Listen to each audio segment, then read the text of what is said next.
Hi, how are ya? Hi, I'm very well. Yeah. Good. We both made it in despite all obstacles.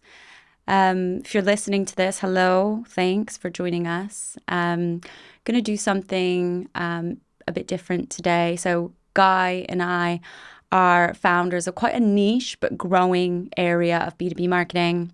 We're always on the lookout for research and stats about how B2B marketing is changing. And so we're reading all the trend reports, all the white papers, and all the predictions for 2025. So today we just wanted to sit down and talk about some of those stats that we've been seeing lately, some of the feedback we've had, some of the things we're seeing in the market. Let's get started. I'll go through each one by one, Let's do it.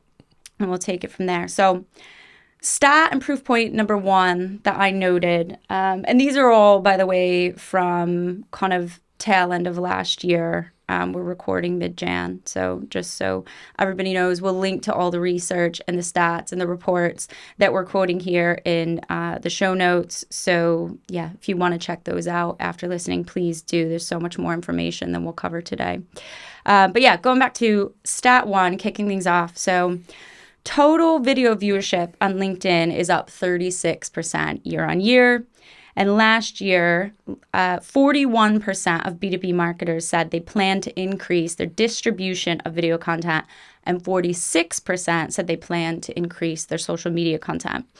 So, what do you think about that? Video being up so much from just a year ago, and just how B2B marketers are planning and how that's changing. What is that telling you?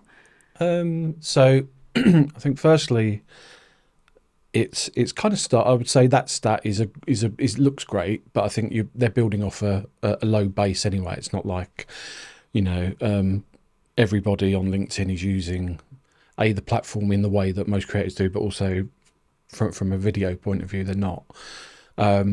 So therefore, it had the opportunity to jump up if quite a few people suddenly got involved. So that's one thing.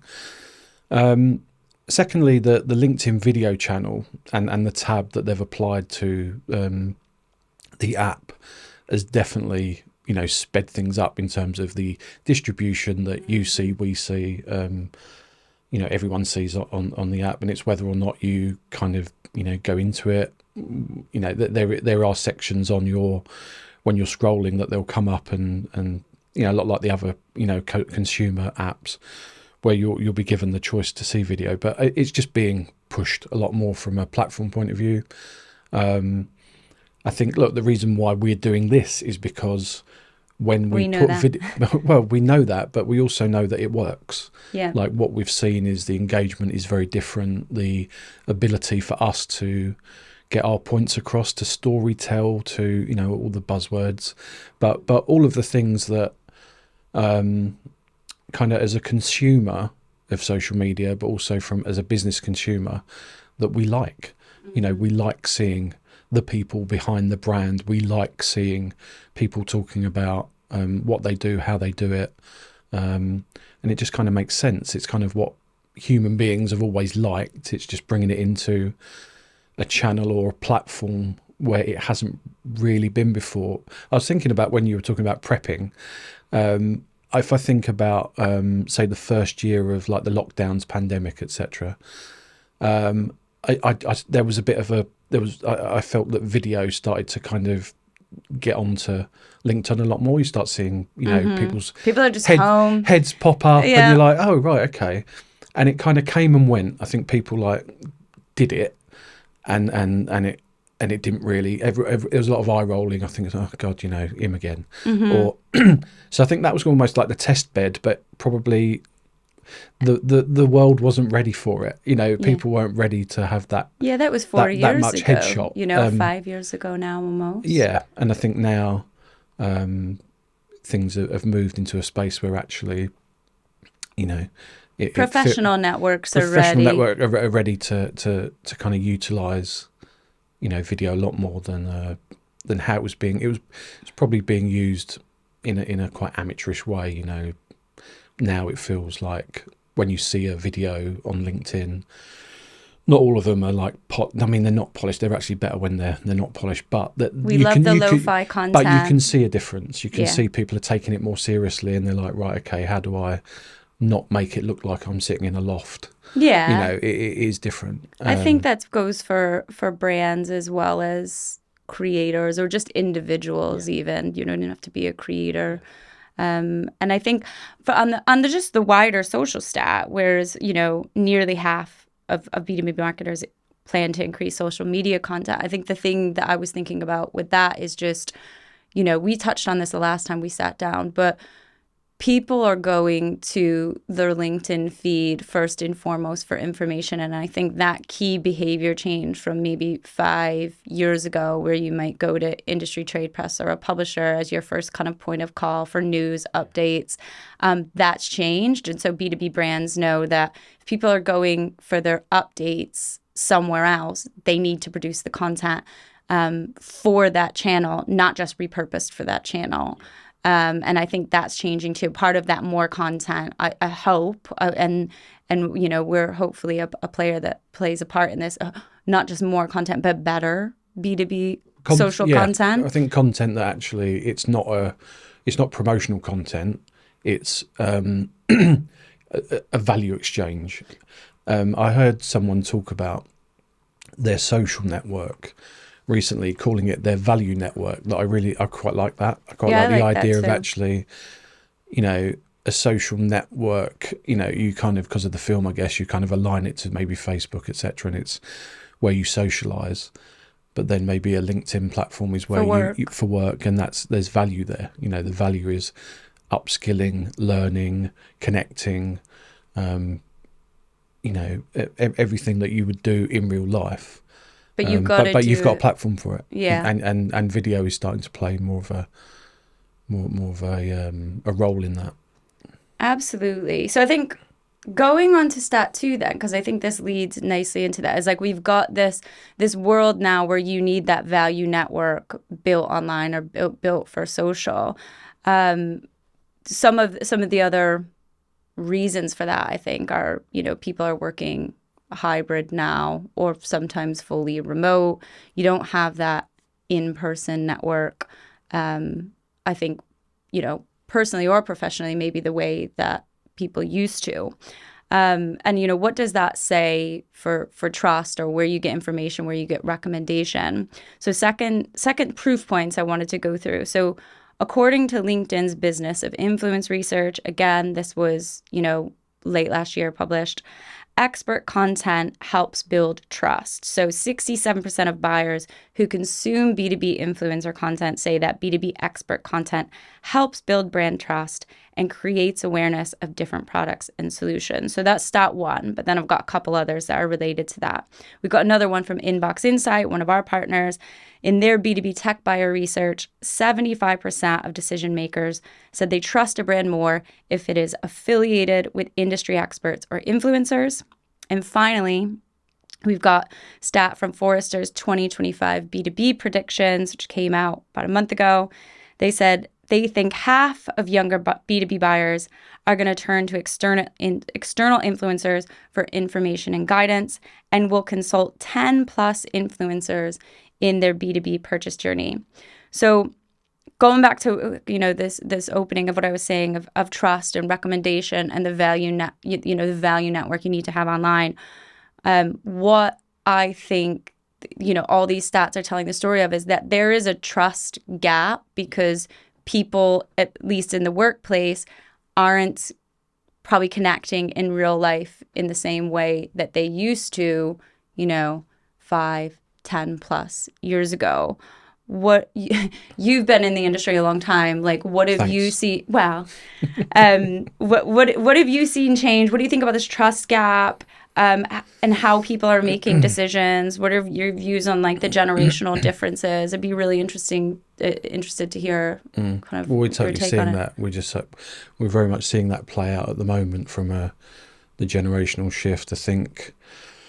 You touched on it earlier around the hybrid working and people just not working shoulder to shoulder anymore in an office. It's kind of, if we think about how you would make choices or buying decisions, through the years, it would be you'd still do research analysis, but a lot of it would be peer group. It would be right, you've heard from, your network, what's good, what's bad, what makes sense, etc. Or you'd be in a meeting and it'd be a lunch and learn, and you'd be forced to sit through 3 a week because everyone had the time to do that. Or someone, office. Not even you have been sat in, but someone in your team, and then they've come out and spread the word. So that still happens digitally, but it's just harder for it to happen because it's So therefore, with the rise of more people online who are offering expert views and setting themselves up as, creators, opinion makers, thought leaders, then if they're sat on LinkedIn and they're building audiences, then there's all those audiences, then they're listening, because they're not necessarily getting that from, where they would get it normally, and whether that would be peers, whether that would be, trade press, whether that would be publishers, high profile editors, etc., journalists, those areas of media and marketing are kind of, they've been on the decline for a number of years now. It's hard to find stats on that, by the way. I mentioned no one would be surprised on that. No one's exactly publishing, but how that's changing. Yeah, but it's just a known thing. Yeah, if you live in the world today, it's kind of like that gut sense. It's So just visiting some of the websites that you would have done, say 5-10 years ago, it's a different experience. So I think the trust gap is definitely a thing, and I think also the generation that are now in positions of authority and making buying decisions.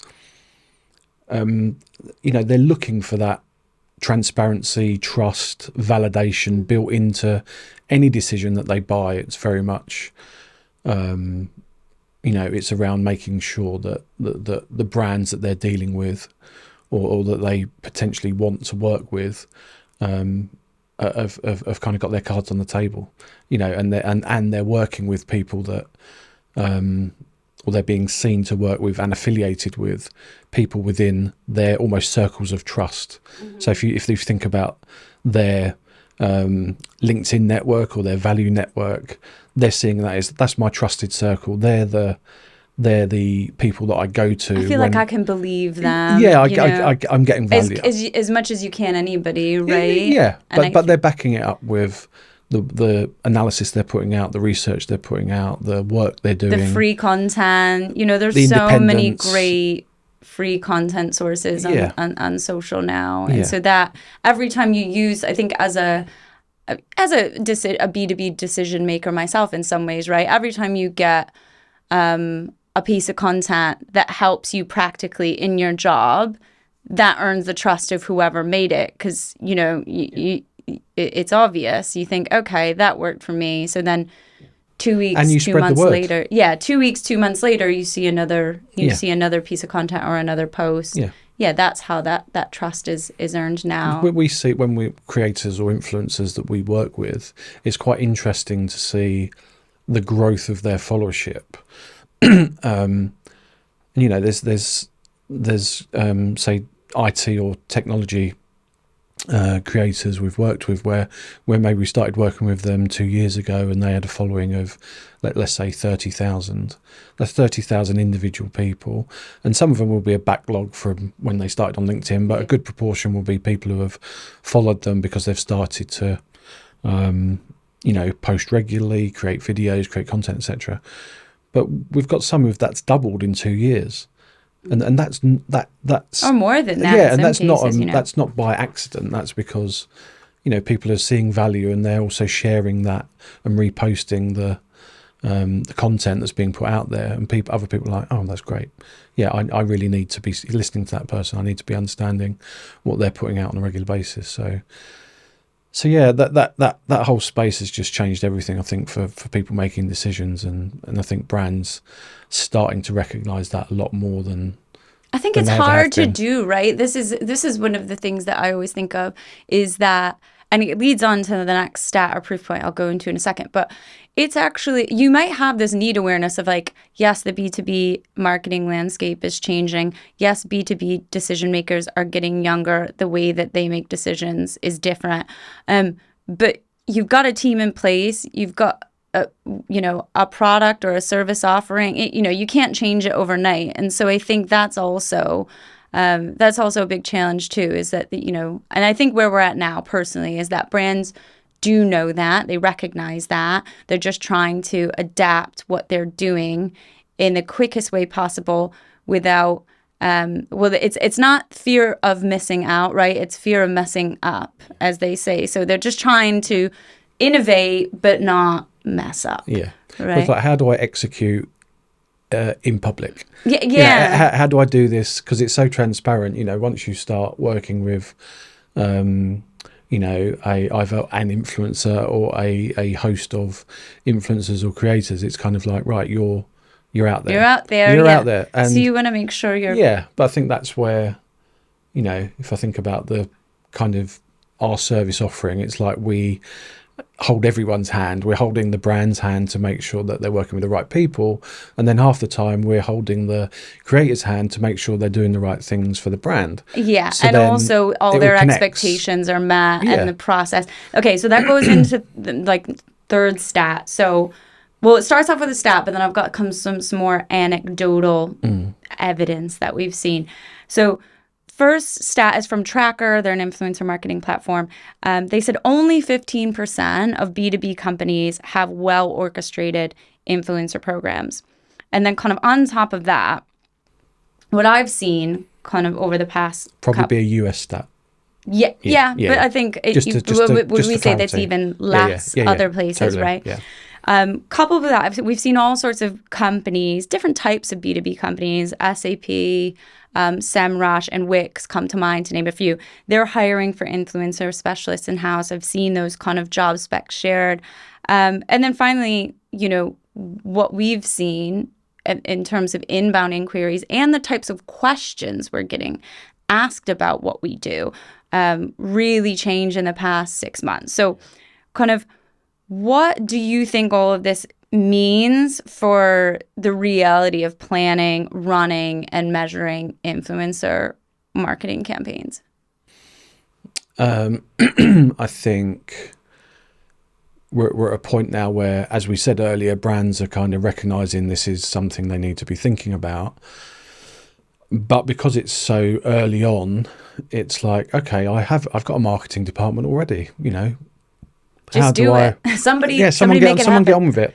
It's very similar to kind of what social media was like, say, 10 plus years ago. It's like, we'll get someone they can do that, But actually, there's doing it, and there's doing it right.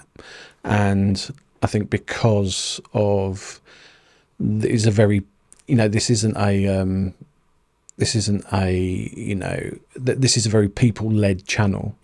So there's a lot of orchestration, there's a lot of logistics, there's a lot of back and forth, etc. So having people in place who kind of know the rules of engagement, know what they're doing. You got to have a process. Have the people lined up, have people ready to go, have a process, have a framework, all the bits that go into kind of making a activation that involves influence happen. So I think there's, and because we're in a tight economy, and suddenly, just going, we'll magic up a department and we'll get them embedded into the company in the next 3 to 6 months. I mean, that's not happening as much as it would have done, a few years back. So yeah, I think having, being able to call on a specialist in this space is becoming more and more of a requirement, and that's probably, I would say, why the questions we're getting asked and the inbound has ramped in the last, say, 3 to 6 months, because it's like, oh right, okay, I want to do this, but I need some help here. Yeah, and I think going back to the questions that we asked, it used to be maybe like when we first started out, okay, what is it? Who are these people?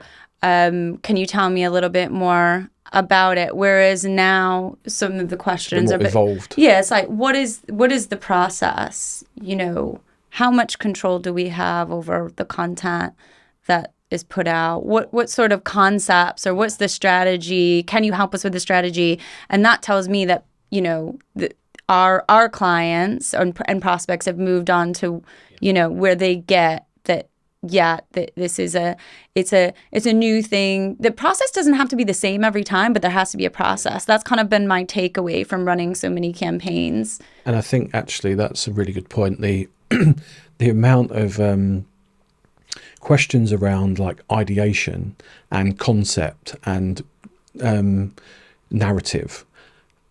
You know, I wasn't expecting to kind of field those questions when we set up a couple of years ago, but now it's kind of essential, right? Well, it kind of the content. If you're genuinely, as a brand, going to be, you know, social first in terms of how you leverage influencers, how you leverage content, you can't not think about how it works for that platform or for that format, whether that's video, whether that's long form, written word. It's about applying the influencer that you want to represent the brand, but also applying the correct way of doing it and way of showing up, because if either of those two are wrong, it just doesn't quite come off. It doesn't have the impact that it could potentially have. And I think we're finding more and more, because we're, you know, running more campaigns, we're getting a better feel for where and when and how to how to make it work. Yeah. Okay, that's you're just giving me the segue. So that's another good segue into next point. No prep either. Next point, I know. Wow. Next point, which was proof point number 4. This is just, again, our own experience, but I wanted to bring up the recent campaign we drove for webinar signups that was late last year. We saw one creator from one newsletter mention drive over 600 clicks and 100 actual signups. And so building on this, like, we know how to make it work, or any B2B marketer needs to know how to make it work. What would you say about the measurement piece when it comes to influencer marketing for B2B companies? Yeah, I think, again, that's evolving as well. So if we think about, I'd say a couple of years ago, the questions we would have around measurement were either, you know, it would be based very much around the influencer. It would be, oh, how many followers have they got? You know, do they have a video channel? Do they have it? So it was all very influencer centric, and kind of almost forgetting that there is an output, or there could be an outcome. I think, I think that's driven by almost the novelty factor. It's like I just want to do it. I just want to do it and see what's happening, and that's fine, because actually at that time that's probably where we were at. We were like, we know there can be an outcome, but it's so new. It's like, what does that outcome look like, and at what level? You know, what kind of performance can an influencer drive if you compare it to all of the other channels that a B2B company would usually engage with. So now, 2 years on, the conversation is starting to move to outcomes, you know, and that's probably more driven by us pushing the client to say, right, what does that look like? What does success look like? Because that's the best way we can, you know, it's obvious that's the best way we can measure it, to then build a relationship with them that works for them, but also for our creators, so that when we're briefing them and asking them, right, okay, we've got this client, we've got this campaign, this narrative, but this is the outcome we're really looking for. That gives the creator real agency to get as creative and also as precise as they can around what they're doing, what they're delivering, and how they're going to speak to their audience, because there's different ways for them to engage their audience, and no one knows better than the creator themselves as how to do that. So it's not about, you know, pushing an idea or a narrative or a concept on the creator. It's like, this is the outcome, how do we get to it? And you tell us what's going to work the best, because they're in the same boat as the client. They just want the they want the best outcome, because they have found they've found an area they can work within that leverages all of their, creativity, their experience, their knowledge of a sector. So if they can partner with brands and get results and drive success for them and the client, it's just a win-win all round. Yeah, I think on the point of followers, I think that's follower count can be important. Again, depending on the outcome and what you're pushing for, but it's also things like what platforms they're active on, what style of content for that platform. I think engagements across the board, you're probably looking those. I think they're probably a standard metric. But I think, and things like reach rate, like how many people are actually seeing a post relative to a follower count. I think that's important because it's a way to kind of sense check, what are the algorithms doing right now? Who's seeing content? So these things are important. Like the actual metrics are important. They can be a bit manual to get, and it's good to keep track of them. But ultimately, yeah, it's when you're planning as well as when you're evaluating. It's okay. Did this do what we wanted, what we intended it to do? And remember, I think again for anybody listening, it is a new channel, and so you've got to experiment and you've got to test and make those tweaks. We've seen that with kind of repeat clients, how to make things just that little bit better. So we do get to these points where it's like, wow, we drove over 100 signups. Webinars are it's hard to get somebody at a webinar, let's be honest, no matter what it's about. Yeah. But do you know what? Yeah. That's interesting, because I think for that particular, activation, that was, the end goal or the outcome was, we want people to come and see this piece of content that is webinar based. But a lot of the campaigns we run, the outcome is, not as tangible as a webinar. It's an awareness piece. It's like, right, actually the outcome is making a great piece of content that lives online, becomes a piece of online real estate for that client, and it's social proof for when potential buyers, they come into the 5%, the little pie chart 5% piece. When the 95 are floating around, it's for that's what that's for. It's to be present, and to be present in a way that makes sense for the platform, as opposed to trying to crowbar a TV ad that's been made into a 30-second clip to live on LinkedIn and buzz around that platform for a week. It's about actually having something that is relevant for the platform, that makes sense. Native to the platform, yeah. Absolutely. So, last stat. I hope I can read this correctly. This is probably, I left this one last because it's the most difficult to say. So, it's about futures. It's about kind of where B2B marketing is going this year. According to Dentsu's B2B Superpower Index, Shout out Dentsu. Shout out Dentsu. So this is research. It's based on 4 years, allegedly, of studying and collecting data on B2B buying behavior. And basically what this report is saying is that the future strategy of B2B marketers is changing. The report says that raising brand awareness and top of funnel performance jumped from number 5 last year on importance to future strategy, all the way to number 1. So it went from number 5. So brand awareness went from number 5 to number 1, whereas demand generation or driving leads dropped from number 4 in importance to future strategy down to number 7. So what do you think this is saying? I know what there is a clear narrative out there that like brand is back, but what do you think?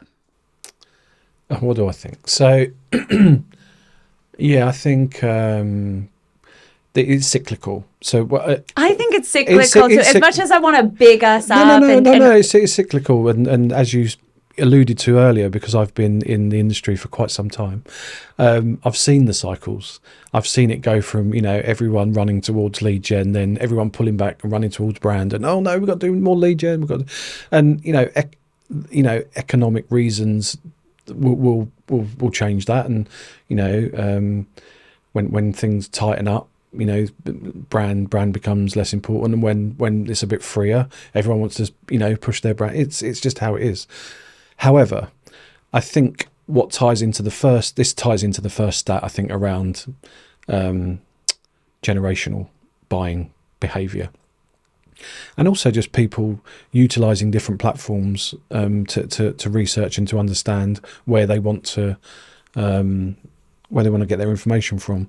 And that is definitely started to move over to a social landscape.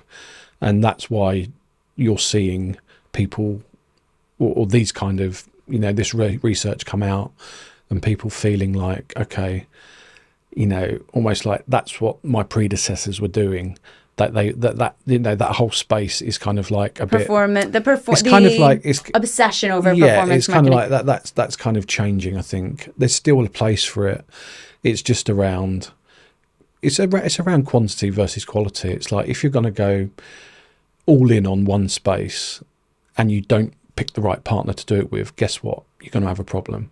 Just as an aside, I remember speaking to someone who's runs a B2B agency, ran a lead generation campaign with a partner, probably a couple of partners because it's quite sizable.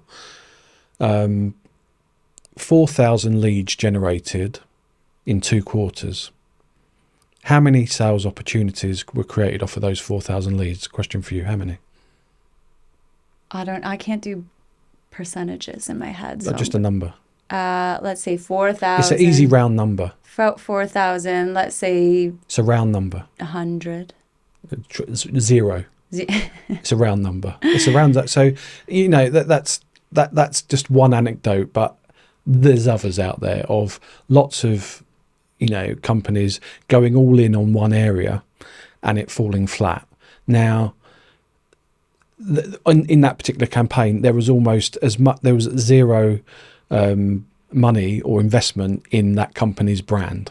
So it's kind of like you're creating leads for a company that's no one's heard of, to then expect the buyers to then put them on the consideration list against 5, 6, 7 other vendors who are household names within that space. It's going to be that's going to be tough for anyone. Doesn't matter how great your product is, your pricing, your sales evangelists, etc. Once it goes into the mincer of the marketing team and all of the buying group, making a decision that if it's going to be a big ticket decision, there's going to be risks around the decisions they make for their role, their job, their future at the company, etc. It's quite easy to see why people move to a safe ground of, we'll pick that vendor because everyone knows them. Mm-hmm. They're everywhere. They're on all the analyst reports. Influencers are talking about them. They work with this thought leader over here. They've just been at this event. They've got all of these proof points, some of them social proof, some of them IRL proof, whether that's events or, they've actually sent salespeople in to do a roadshow at the company. It all makes sense. You can't just have no brand, create a load of leads and expect people to then buy your product. It's not going to work. Yeah, I think another thing that is driving this this shift or this future strategy and brand is that data and technology, they took over marketing for a really long time, starting in probably like 2010, and they really, you can reach anybody anywhere with the right data. And then there was all these SaaS companies, and you've got to have MarTech and AdTech, and you still need to do all those things. And I'm not saying that outbound marketing is dead. I'm not saying that data-driven media is dead. It's not at all. Far not from at it. But where I think, again, coming in terms of like this generational marketing and B2B marketers changing, is they kind of know, they know how to see past like the shiny tech now. It's not like, yes, this piece of tech is going to solve my problems, or this data segment is going to make the campaign work that much better. And I think people are, B2B marketers are more aware of that now. And so, yeah, it's getting back to thinking more creatively and building brand and not just relying on tech and data. And having balance. It's more about balance, I think. Let's leave it at that. It's like, it's not shifting from one space to the other, even though this stat is saying like kind of one's going down, one's going up. It's probably balance. Just, achieving a better balance. I think that's a good stopping place for today. Any other thoughts? Where's your head at? Just on the Dentsu Superpowers thing, I think that out of all of the reports that we were looking at, that was the one that kind of solidified probably where, thinking around the generational piece and the change or the shift of people looking at influencers and thought leaders as an absolute non-negotiable in terms of the setup of their marketing, because in 2023 the statistic from the people that they interviewed that ranked as 20 as is importance, so it wasn't important. 2024 is number 3. What was this at? The importance of having thought leaders affiliated to a brand. So that's a seismic difference. If you look at the rest of the chart, there's no other shift that's bigger than that. And again, backs into why custom influences is a thing, because if I think about when I was looking at the space a couple of years ago, I was like, this makes no sense that brands aren't engaging all of these people that are creating great content specific to sectors, sharing knowledge, creating value. Why are they not being leveraged in a way that makes total sense for these brands who want to reach audiences who are thirsty for expert analysis, learning, entertainment, all the things. So that was the stat that I was like, wow, that is such a shift. Thanks for sneaking that one in there, because I didn't print that one out. I was like, it's getting too long. It's because it's embedded in my brain and we've used it. Yeah, he doesn't have printed out stats like I do. I can't. These things don't stay. We've used it in a few of the client meetings that we've been in to kind of show up that this is a thing, because that is such a robust report. It's such a lot of people that have been interviewed. Dentsu is obviously a huge name in media marketing. So it's kind of a bit of an accreditation for our idea, but the idea of custom influence, I think.